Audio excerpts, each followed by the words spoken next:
Listo. Bueno, recapitulando aquí un momentito para el video, lo que estamos haciendo aquí simplemente es traducir desde la última clase el Galileón covariante que habíamos llegado la sesión anterior a traducirlo a una covariante galileónica generalizada, donde cada uno de los elementos que habíamos colocado dentro de la densidad lagrangiana iban a ser absorbidos por una función, por diferentes funciones genéricas dentro de la densidad lagrangiana generalizada. Entonces estamos discutiendo justamente que, por ejemplo, para este primer elemento, ambos términos son absorbidos por una función genérica que dependen de phi de x, por eso aparecen ambos elementos explícitamente representados en la densidad lagrangiana del covariante galileónico.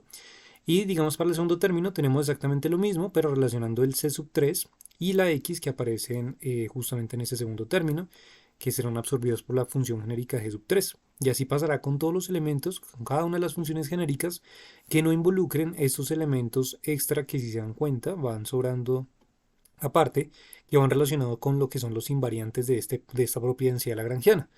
¿Verdad? Porque entonces lo que tenemos aquí son varios de los términos que son absorbidos por estas funciones genéricas y que podemos representarlas como funciones que nosotros podemos seleccionar. Y los invariantes, como lo es el escalar el escalar de Ricci o el de Lambertiano del campo escalar phi, pues lo que tenemos es que terminan siendo explícitamente evidentes, ¿no? Para la densidad lagrangiana.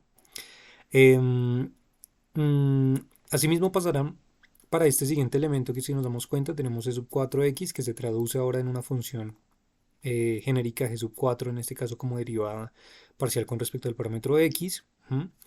Y por aquí tenemos entonces pues nuestra función, nuestros dos elementos invariantes también, que se quedan completamente estables sin modificar. ¿No? Y así vamos modificando entonces este elemento que se transforma en este elemento, ¿verdad? También modificamos este elemento que se transforma en este elemento, ¿verdad? Y ya, si nos damos cuenta, eso fue lo que hicimos. Lo que hicimos fue una traducción para esta covariante galileónica generalizada. Fue absorber los términos que no necesariamente son invariantes y los representamos con una función genérica, ¿no? Esa es la parte tal vez importante de esta traducción de la derivada covariante galileónica a una derivada covariante galileónica generalizada, ¿no? Entonces, pues ahí está. Esa sería la traducción, ¿vale? En estos términos. Entonces, el Galileón generalizado es ahora conocida como también la teoría de Horndeski, es decir, la teoría escalar tensorial más general que tiene ecuaciones de campo de segundo orden en 4 dimensiones. ¿Listo? Eso tal vez lo voy a colocar para que ya, eh, para que ya lo podamos resumir en esa frase, ¿no? Entonces, a ver, coloquémoslo así, coloquémoslo como el Galileón. Ay, ¿qué pasó?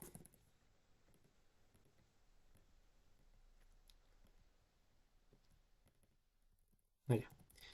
El Galileón generalizado es ahora conocida como la teoría de Horndeski, es decir, la teoría escalar tensorial más general que tiene ecuaciones de campo de segundo orden en 4 dimensiones. ¿Listo? Entonces, claro, si nos dimos cuenta, pues lo que hicimos nosotros fue, lo que acabamos de hacer fue pasar del modelo, ¿de qué? Del modelo, ¿esto qué le pasa? A ver,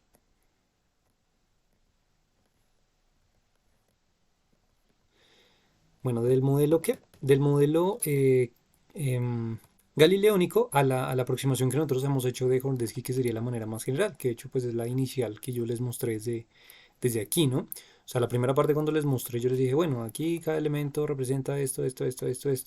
Pero ahora estamos viendo la relación que tenía inicialmente con la teoría covariante galileónica, ¿sí? Y que ahora tiene un poco más de sentido, ahora sí, a sus ojos, pues lo que está sucediendo para cada uno de sus elementos, que simplemente es una generalización de esta teoría covariante galileónica. Por eso, digamos que el génesis de este marco teórico terminará siendo justamente la teoría covariante galileónica. Y es a partir de allí donde Hordesky lo que hace es sintetizar estos elementos, generalizarlo y pues a partir de ello generar el esquema más grande posible pues para hacer ese qué, ese caso teórico, ¿no?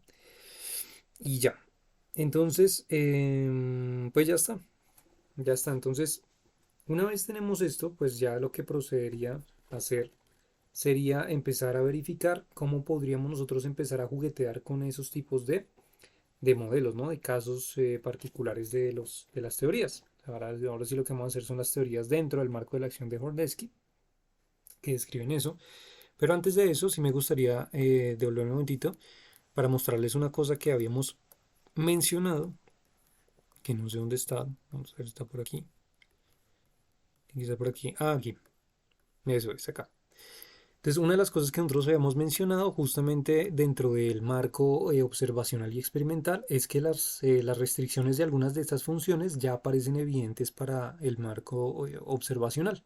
Entonces, habíamos mencionado hace unas sesiones atrás que justamente un experimento, el experimento Atlas, que verificaba fuentes de ondas gravitacionales, específicamente esta señal GW170817, había sido una señal que nos había dado una información bastante clave y evidente sobre aproximadamente cuál debería ser esos valores aproximados para para el valor de la velocidad de las ondas gravitacionales. Sabemos que por la teoría clásica se propagan a una velocidad similar a la de la luz.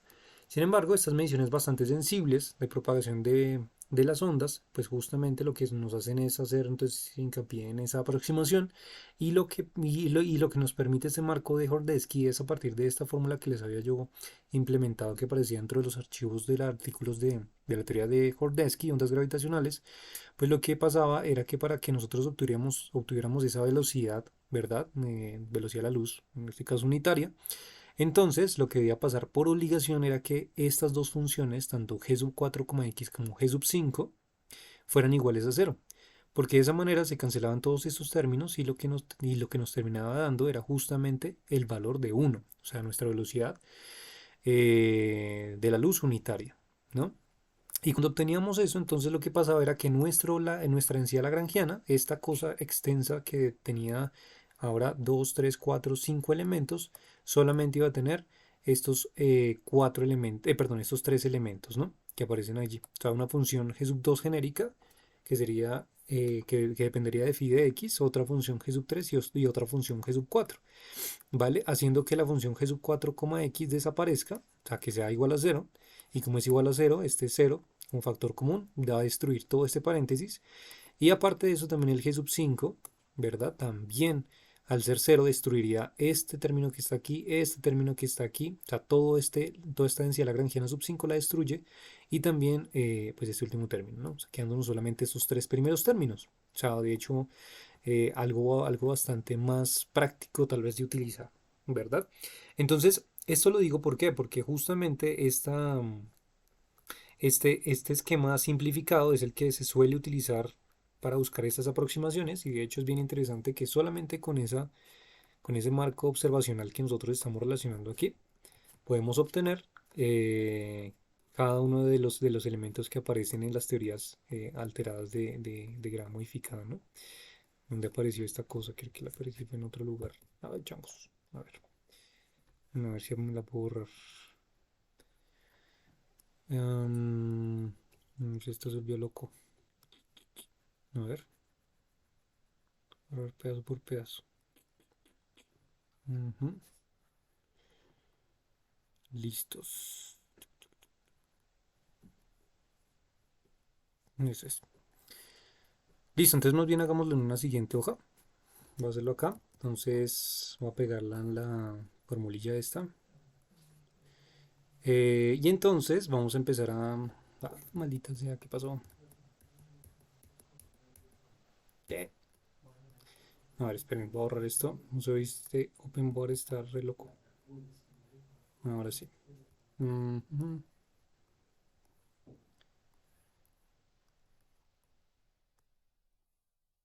Ok, y por acá.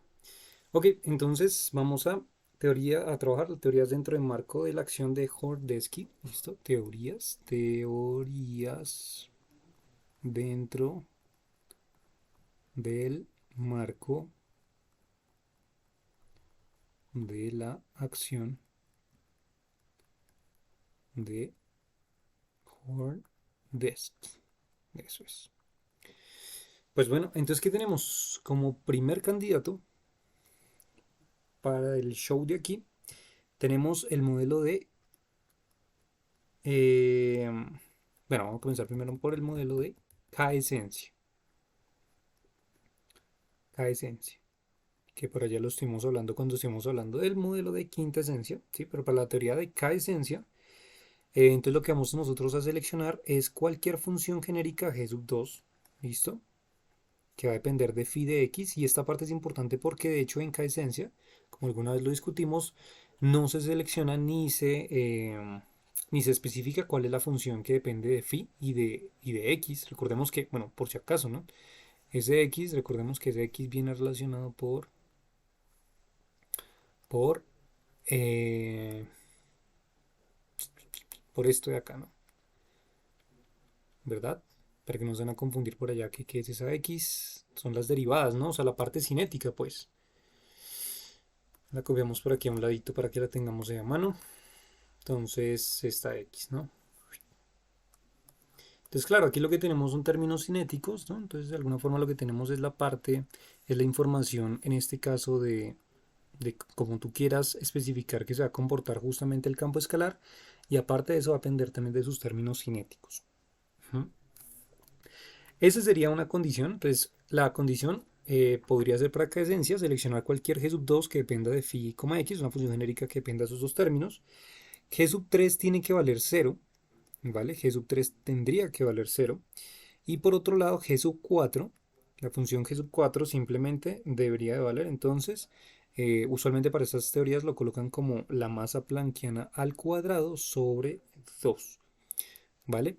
Y pues ya sabemos que G sub 5 y las derivadas de G sub 4 deberían ser iguales a 0, ¿no? Entonces las derivadas tanto de 4 como G sub 5 son iguales a 0 si queremos la aproximación de que la velocidad de la luz sea, perdón, la velocidad de propagación de las ondas gravitacionales sea la de la luz, ¿no?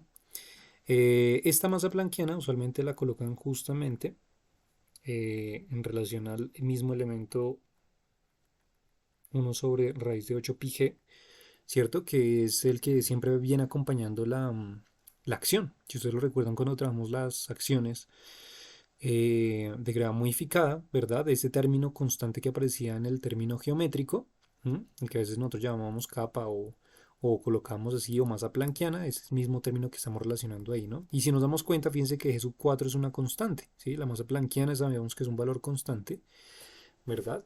Pues por tanto, las derivadas de ese valor pues van a ser iguales a cero. Por tanto, fíjense que es otra manera de verlo, aparte de la condición de las ondas, de la propagación de las ondas gravitacionales, eh,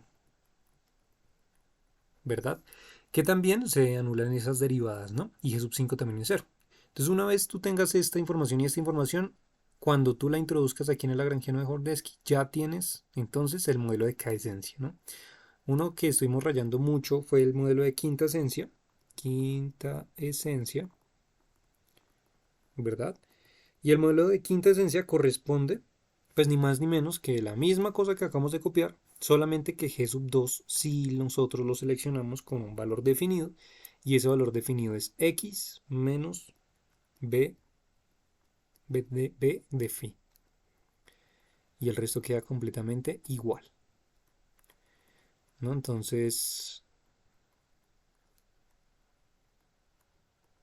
G sub 4, x igual a 0. Entonces fíjense que la diferencia de cada esencia y la diferencia de quinta esencia es que cada esencia pues, lo que hace simplemente es dejar esta función genérica completamente intacta, mientras que en quinta esencia es que especificamos a qué va a ser igual esa función genérica. Va a ser igual a x menos b de phi, ¿vale? Eso quiere decir en otras palabras que lo que vamos a tener es que g sub 2 lo que me está representando es simplemente x, pero x es menos un medio. Ya depende de cómo lo trabaje el autor, particularmente si coloca el signo menos, porque hay otros autores que no lo colocan, pero pues habitualmente es así, ¿verdad? Entonces el término cinético menos b de phi, ¿sí? Por tanto, si nosotros quisiéramos de alguna forma, digamos, traducirlo en el lagrangiano, es el lagrangiano del modelo de quinta esencia a partir de este marco de Horndesk. Entonces lo que estaríamos diciendo sería que ¿A qué sería igual el lagrangiano en este caso de quinta esencia? Sería igual, siguiendo esta misma línea, sería igual a todo esto mismo, ¿verdad? Más g sub 3, pero g sub 3 piense que vale cero, por tanto, no tomamos este elemento y luego sería g sub 4 más g sub 4, pero g sub 4 vale este término que está acá, o sea, masa planckiana al cuadrado sobre 2, multiplicado por el escalar de Ricci. Y si ustedes lo recuerdan, de hecho sí, efectivamente esto era lo que nosotros utilizábamos, ¿no? Bueno, de hecho sabemos que cuando estamos aplicando la derivada covariante de un campo escalar, pues esto es lo mismo que tener simplemente la parcial, ¿cierto? Porque estamos aplicándoles a un campo escalar, no a un campo vectorial. Por tanto, pues estas derivadas covariantes cuando lo colocamos por allá, eran realmente las derivadas parciales de cada una de esas componentes. Y este lagrangiano fue pues el que justamente utilizamos allá cuando estuvimos trabajando en esa vez modelos de quinta esencia, ¿no? No sé si de pronto esto me lo permita, si me vuelvo aquí un momentito rápido, que más pueda ver cuando estemos hablando de eso. Vamos a ver si por aquí nos aparece. Escenario inflacional. Que no. Eh, Aquí estamos viendo transformación conforme. Vamos a ver. Creo que fue un poquito antes. No, pero aquí fue FDR. No, entonces quinta esencia fue después. Quinta esencia.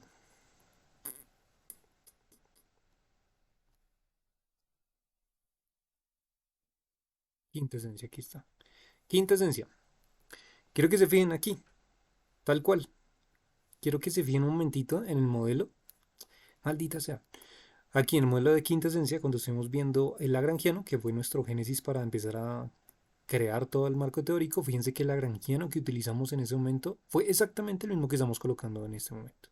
Allí, en el marco de Hordesky, ¿sí? Solamente que desde un punto de vista ahora mucho más genérico, ¿verdad? Entonces, seleccionando las funciones genéricas, lo que estamos haciendo es llegar, ¿no? A hacer una aproximación de campo débil a lo que sería justamente es lagrangiano. De hecho, aquí está, ¿no? Si ustedes lo pueden ver aquí donde estoy señalando. Aquí tenemos el escalar de Ricci. Obviamente aquí no aparece el término que colocamos usualmente en la acción, pero pues ahí sabemos que va incorporado, porque aquí lo que hacíamos era obviarlo, ¿cierto? Pero pues no siempre se debe obviar.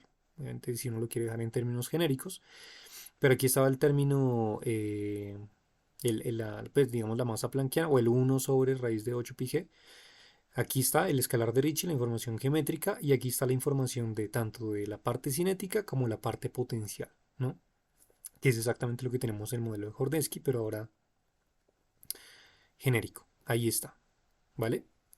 Entonces esto es muy bonito porque si se dan cuenta lo que pasa es que podemos empezar a aterrizar todos los marcos teóricos de las teorías que hemos trabajado a partir de esas aproximaciones de las teorías, ¿vale? Vamos con nuestro segundo candidato. Nuestro segundo candidato sería, esperen, hago aquí una línea. Nuestro segundo candidato sería la teoría de Brans-Dicke.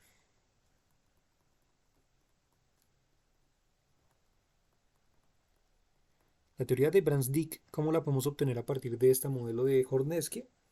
Que recordemos que la teoría de Brans-Dicke es una aproximación muy específica de la teoría escalar tensorial, ¿verdad? General.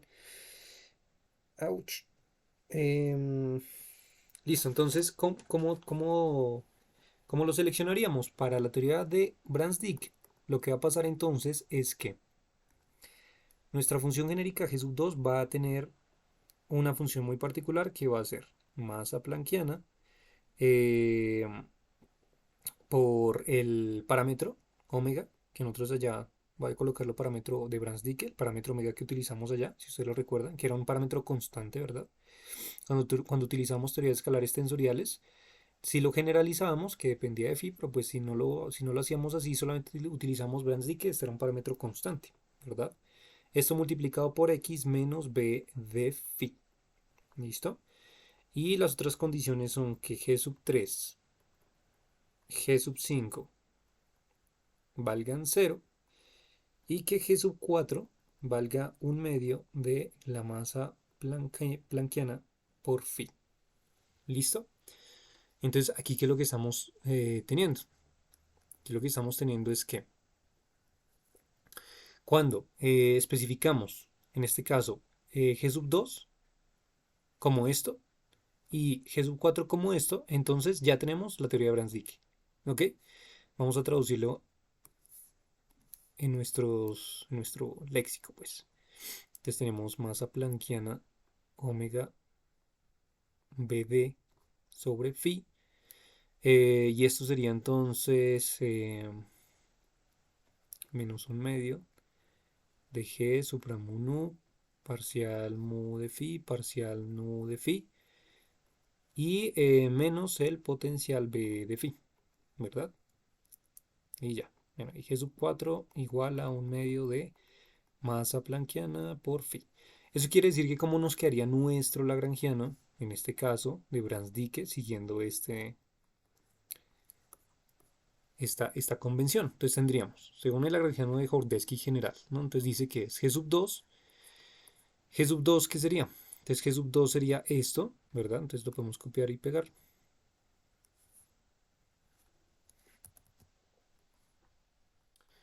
Luego dice, vamos a sumarle G sub 3, pero G sub 3 vale 0.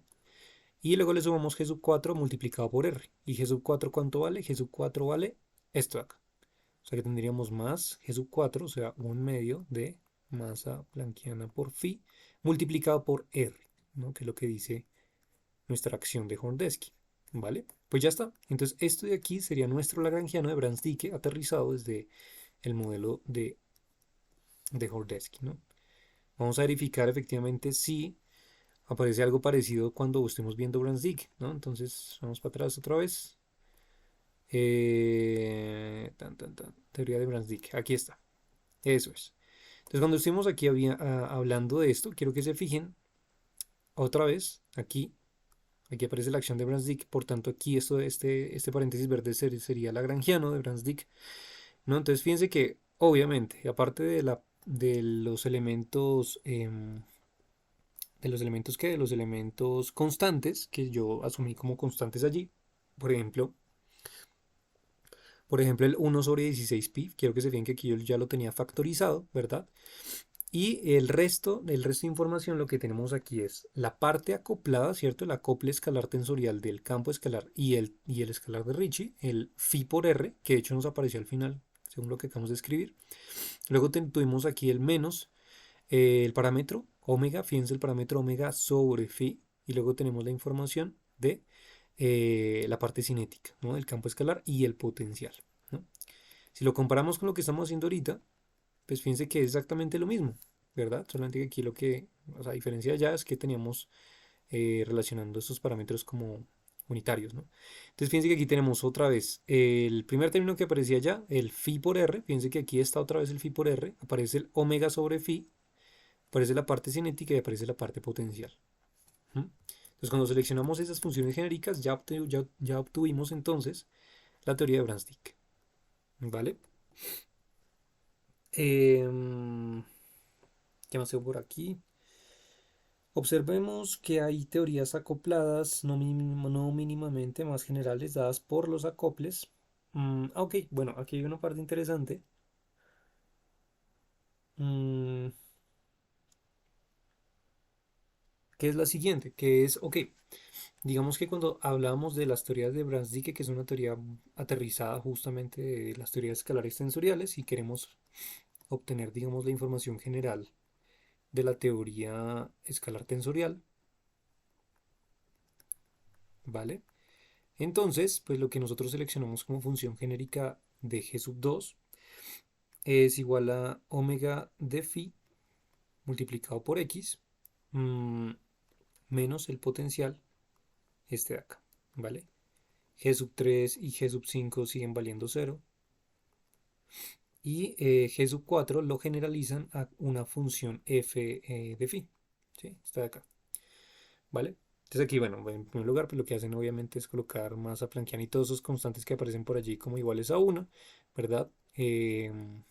Y entonces lo que simplemente nos da la información es que esto lo vamos a generalizar como omega sobre phi. Recuerden que ese parámetro omega en Brans-Dicke era constante y aquí aparece sobre phi. Entonces lo que hacemos es generalizarlo como una función omega de phi.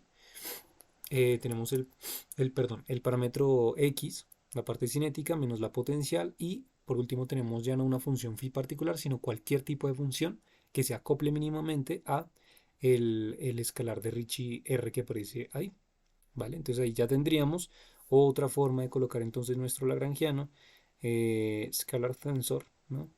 Genérico, que sería entonces, siguiendo la misma regla, entonces colocando G sub 2 sería entonces omega de phi multiplicado por x, pero x sería menos un medio de g mu nu parcial mu de phi parcial nu de phi menos b de phi.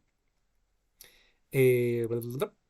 Y luego tendríamos g sub 3 que vale 0 y g sub 4 multiplicado por r, ¿verdad? Entonces g sub 4, que sería entonces f de phi multiplicado por r, ¿verdad? Y este sería nuestro modelo, digamos, de escalar tensorial genérico, ¿no? Que de hecho, si nos devolvemos otra vez, a revisar un momentito cuánto lo teníamos por ahí. ¿Dónde fue? Por aquí. Ahí está. Eso es. Quiero que se fijen que tiene la misma información. Aquí está. Si nos damos cuenta, entonces aquí tenemos, esta es la acción del modelo de escalar tensor. Tenemos la función f de phi, que es la misma que estoy colocando yo allí, mínimamente acoplada al escalar de Ricci. Tenemos la función omega de phi, tenemos la parte cinética y tenemos la parte potencial, ¿verdad? Que ya está. Entonces, si queremos información sobre una teoría escalar tensorial general, ahí está. Esa sería la información, ¿no? Vamos a hacer otra parte. ¿Listo? Y nuestro siguiente candidato sería las teorías FDR. ¿Listo?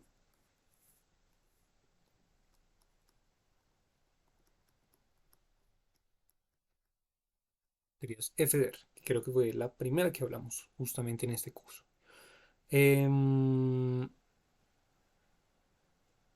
Entonces, en FDR, ¿qué va a pasar? Que nuestra función genérica G sub 2 la vamos a tomar como lo siguiente. Va a ser igual a menos la masa planckiana al cuadrado sobre 2 y esto factor de R multiplicado por, nosotros cómo lo vamos a colocar, creo que era F mayúscula, ¿sí?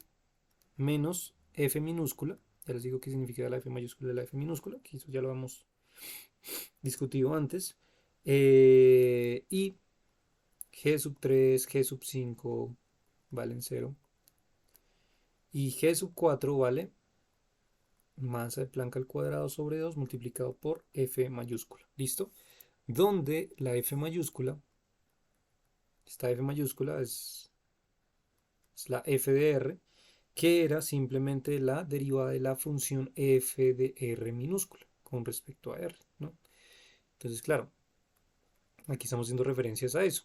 ¿Se acuerdan que en las teorías de FR nosotros seleccionamos una función que dependiera del invariante escalar de Ricci, que puede ser polinómico, trigonométrico, como ustedes lo quisieran colocar, ¿verdad? Y nosotros en esa notación lo que hacíamos era decir que entonces la f mayúscula representara la derivada, ¿no? Entonces, pues ya está. Aquí cuando estamos haciendo alusión entonces a las teorías FR, pues lo que tenemos entonces es la información sobre la función f que estamos seleccionando para la función genérica g sub 2. ¿Sí? Quiero que se fijen que una característica bien interesante hasta ahora de lo que hemos venido haciendo es que una de la información más importante que nos devuelve los términos cinéticos viene justamente dada por la función genérica g sub 2, ¿no? La función genérica g sub 2 siempre tiene involucrada la parte cinética. Y es bien interesante ver cómo en estos modelos teóricos sigue apareciendo de esa forma, ¿no? O sea, la función genérica de sub 2 sigue teniendo esta relación. ¿Ok? Perdón.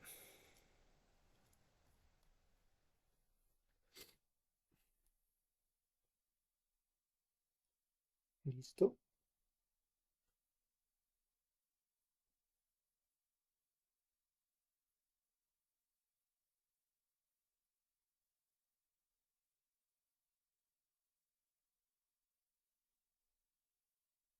Listo.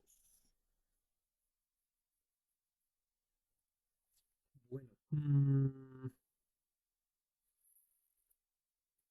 Entonces, ¿qué? Entonces, ¿cómo nos quedaría escrito el lagrangiano? En estos términos, entonces me quedaría el lagrangiano, en este caso de f de r, nos quedaría como g sub 2, G sub 2, que sería entonces este elemento de acá, menos masa planckiana al cuadrado sobre 2 RF de R menos F de R. De hecho, esto inicialmente era lo que nos aparecía al inicio. ¿Se acuerdan cuando hacíamos nosotros, eh, cuando hacíamos la transformación de Legendre, ¿verdad? Nos aparecía un término como este, similar, ¿no? Y ahorita vamos a revisarlo. Entonces tenemos R, F de R mayúscula menos F de R minúscula. Luego más G sub 3 pero que vale 0. Y luego más G sub 4 que sería entonces en este caso la masa planckiana cuadrado sobre 2 multiplicado por F de R y esto multiplicado por R, ¿no? Pues ya está. Entonces este sería nuestro lagrangiano F de R desde la teoría de Hondesky, ¿no? Vamos a volvernos entonces un momentito.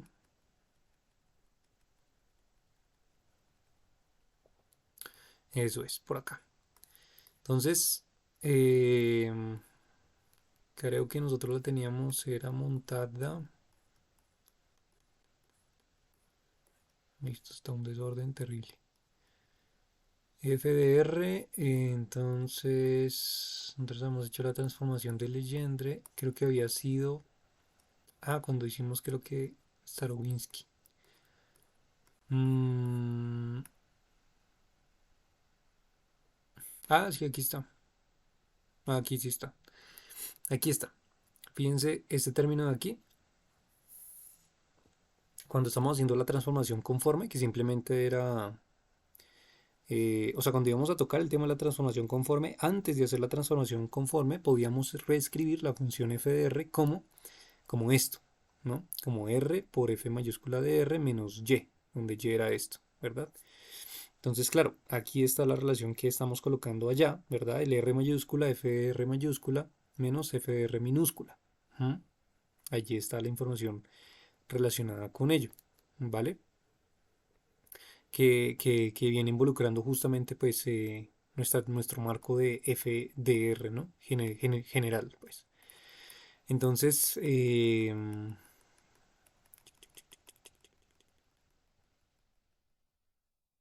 pues, este vendría siendo nuestro lagrangiano FDR particularmente para este caso de gravedad modificada, ¿no?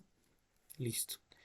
Ya los que voy a colocar a continuación son modelos que aparecen como extra dentro de los casos teóricos de gravedad modificada. Sin embargo, hay algunos que no los tocamos, ¿vale? Pero igual, de igual forma los voy a colocar, que me parece pues interesante de pronto como sentarse a analizarlos y a introducirlos dentro de la acción y ver qué ecuaciones de campo salen, ¿no? De ellos. Pero pues digamos que son marcos teóricos de pronto ya obsoletos los que voy a colocar o que vienen relacionados ya con una complejidad pues ya mucho más alta y que tienen diferentes condiciones extra, entonces pues por eso digamos que no los mencionamos en general, ¿no? Entonces, pues nada, los voy a colocar. Otro que viene extra se llaman, bueno, pues también aparte de los galileones covariantes,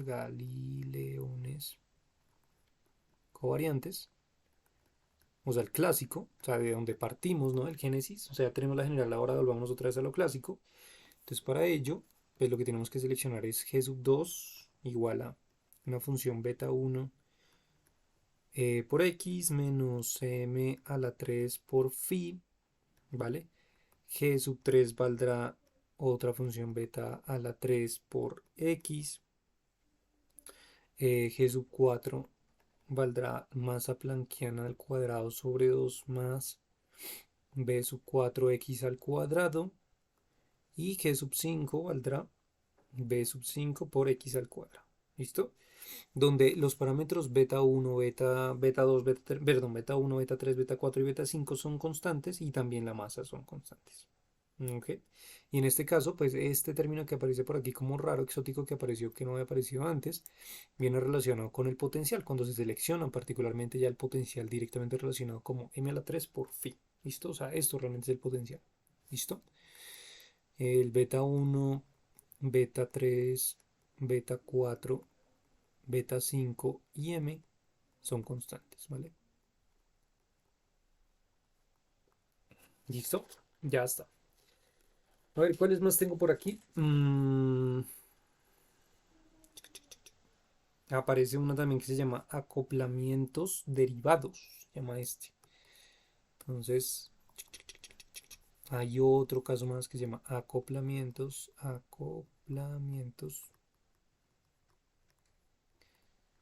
derivados. ¿Listo?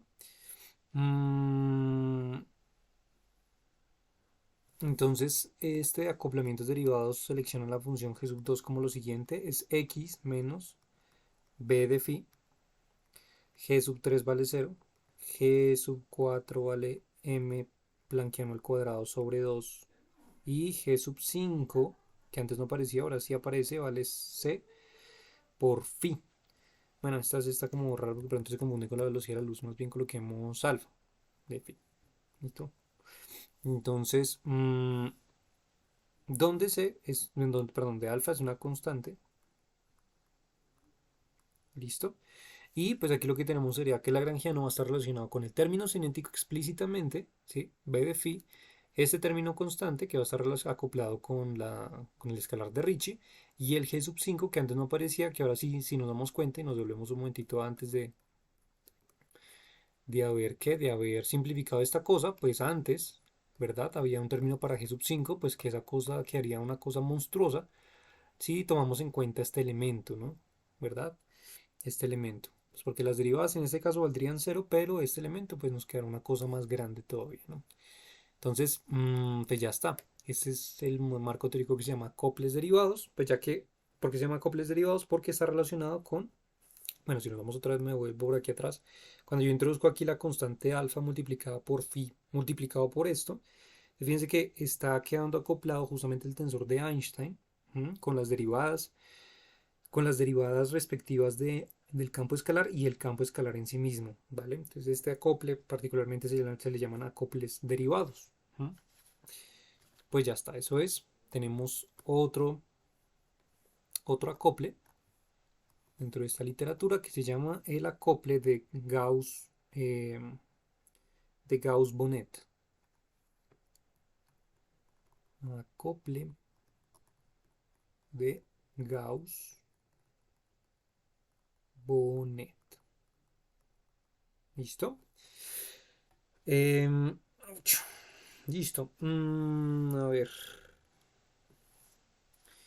Este lo desarrollan como lo siguiente. A ver.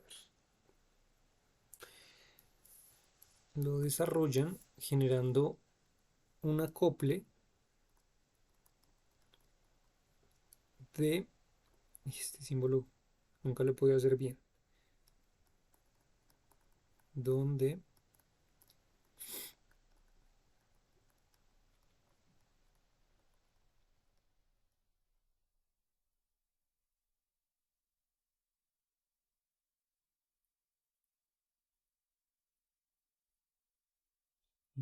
invariante de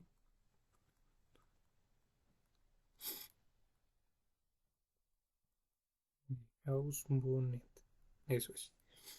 Y el cosito este se define como r cuadrado menos 4 veces r alfa beta r supra alfa beta más r alfa beta gamma delta r supra alfa beta gamma delta. ¿Mm? Y entonces, bueno, teniendo toda esta información,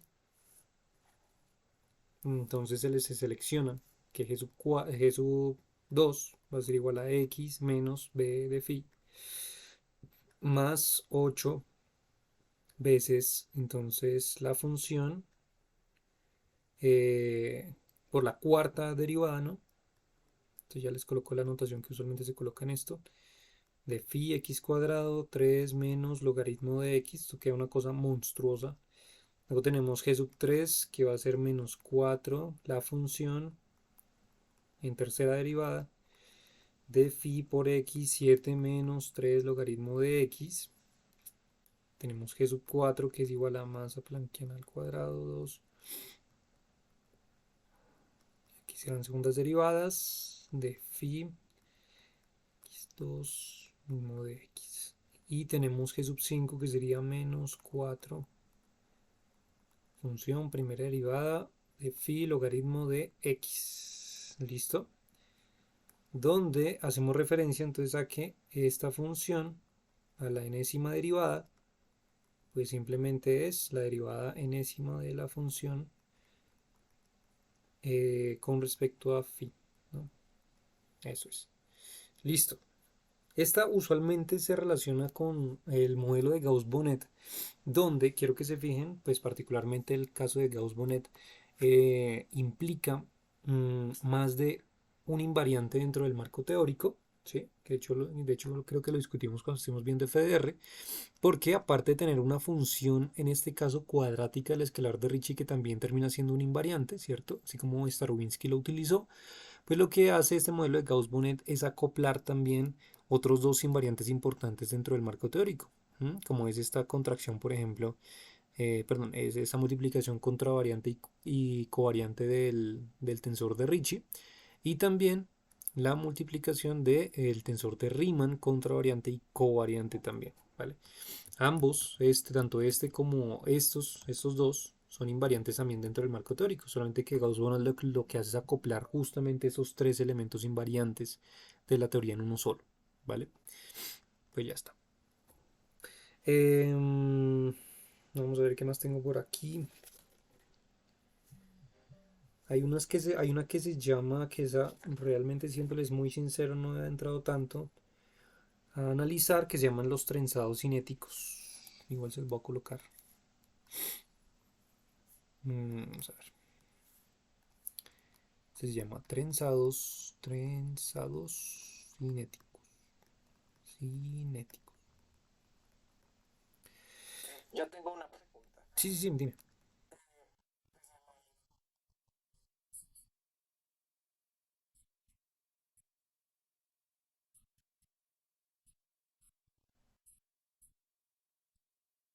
Ujú, sí, correcto. Eso es verdad. Y pues por eso de alguna forma es que la teoría de Gauss-Bonnet, de hecho, cuando sea, si ustedes lo quieren investigar, la teoría de Gauss-Bonnet es uno de los que quiebra justamente la inestabilidad Ostrogradsky. Inestabilidad, se lo coloco, inestabilidad de Ostrogradsky. Rota. ¿Mm? Entonces digamos que este marco teórico particularmente que genera estos tipos de funciones genéricas G sub 2, 3, 4 y 5 que tienen más de dos derivadas, efectivamente como lo acaba de decir Camilo, lo que hace es romper la inestabilidad de Ostrogradsky y de alguna forma va a generar ecuaciones diferenciales, pues en este caso no lineales, ¿sí? Con derivadas superiores, y por eso es que este tipo de modelo particularmente, y tampoco fue que me introduje tanto a explicarles justamente Gauss-Bonnet, es porque las aproximaciones que utiliza Gauss-Bonnet, pues digamos con la realidad física, pues no se puede contrastar tan fácilmente. Entonces termina siendo más es un modelo matemático, más que físico es un modelo matemático, ¿vale? Por eso, claro, cuando rompe la inestabilidad de Ostrogradsky, lo que nos está haciendo es pues pensar en que realmente el tipo de uso que pronto podríamos darle desde un aspecto físico, pues no podría ser tan fácil primero de utilizar, y segundo, pues no se podría aterrizar a una fenomenología más bien física que podemos observar, ¿vale? Entonces por eso digamos que es más relacionado con la parte matemática. Pero claro, obviamente como yo les dije desde el inicio, nosotros lo que queremos usualmente es no romper la inestabilidad de Orstogradsky, pero eso no implica que no existan teorías que la rompan, ¿no? Por ejemplo, esta es una que la rompe. Digamos que esa parte pues es como interesante e importante también tenerla en cuenta, ¿no? Entonces, claro, este modelo efectivamente, como tú lo dices, pues tiene derivas de orden superior, por tanto ahí como que ya empezamos a tener líos. Entonces sí, efectivamente, Cami. Listo. Bien, buen apunte. Listo. Los trenzados cinéticos entonces tienen aquí los trenzados cinéticos. A ver, ¿dónde es que estás tú, amigo? Eh,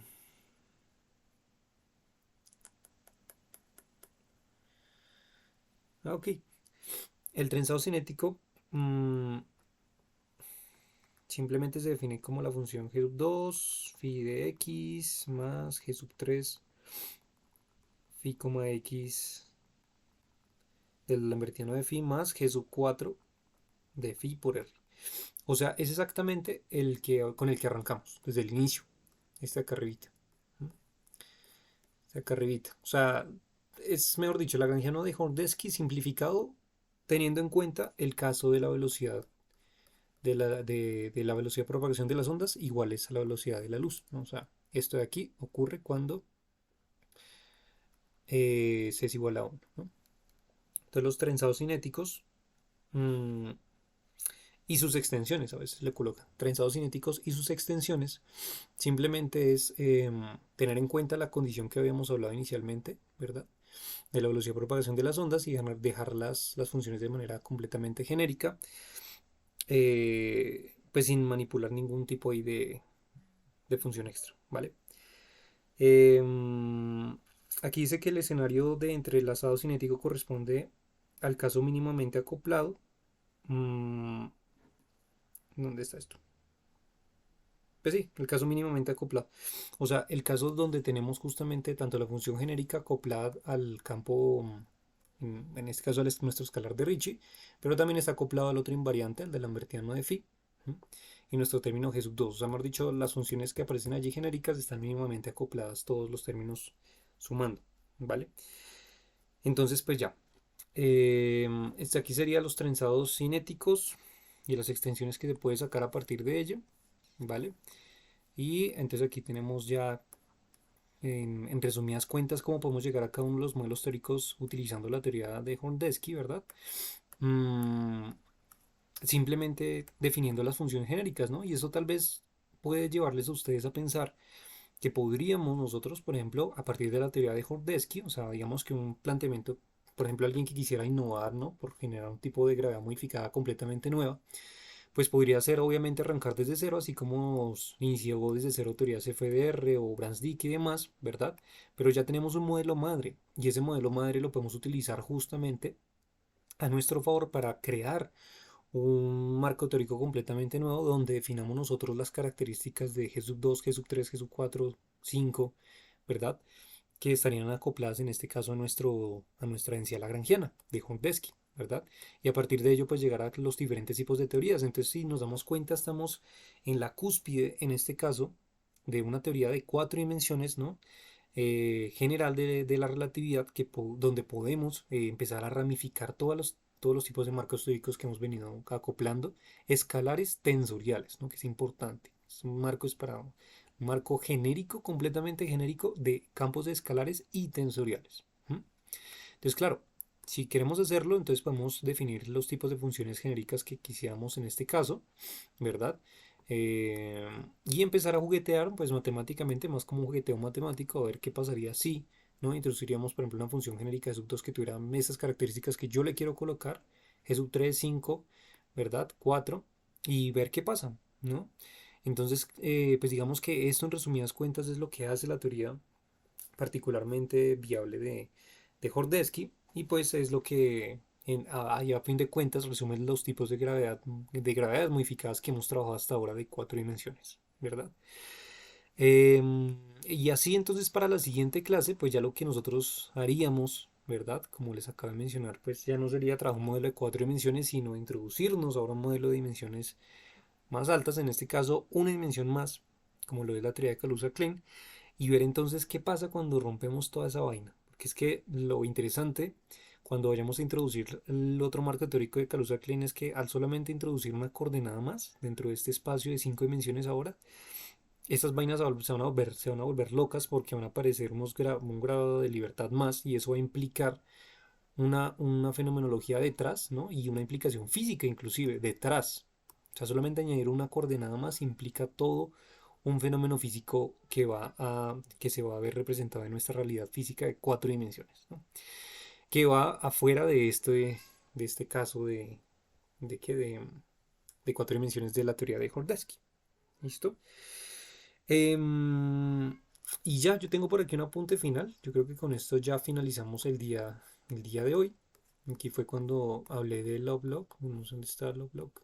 Está por acá. Que lo tenía por aquí al final, pero pues es mejor por ahí tenerlo en cuenta, ¿no? Recordemos que el teorema de Lovelock lo que nos decía es que en relatividad general se dice que a partir de una acción gravitacional local que contiene solo las segundas derivadas de la métrica del espacio-tiempo de cuatro dimensiones, las únicas ecuaciones de movimiento posibles son las ecuaciones de campo de Einstein, ¿no? Esto desarrollado por David Lovelock en 1971. Entonces por aquí tenía una notita, de pronto por si acaso llegan a indagar, es que no se debe confundir el teorema de Lovelock con la teoría de gravedad de Lovelock, porque es que también hay una teoría que se inventó este tipo, teoría de gravedad,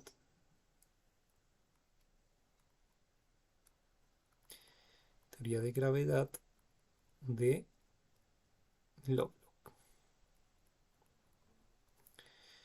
Entonces, esperen, lo corro un poquitito para acá. Eso es. Entonces,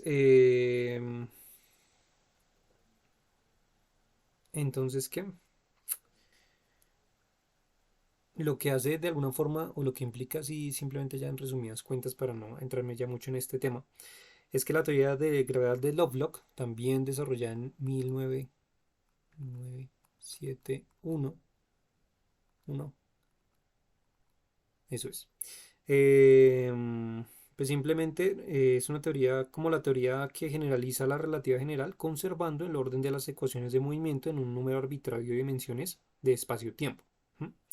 Igual forma, si quieren revisarlo, pues lo podrían hacer. Pues digamos que es como una forma de generalizar la relatividad, manteniendo la forma estructural que tienen las ecuaciones de campo, las ecuaciones de movimiento, pero para cualquier tipo de dimensionalidad de espacio-tiempo, ¿sí? O sea, digamos como esa forma genérica, digamos, que nosotros ya sabemos de las ecuaciones de campo, ¿verdad? Digamos, como las digamos en el vacío, y que tenga esa misma forma estructural, pero en cualquier dimensión, ¿vale? Eso es en general lo que se traduce de la teoría de gravedad de Lovelock, ¿no? Pero que no se debe confundir con el teorema de Lovelock, son dos cosas diferentes, ¿listo?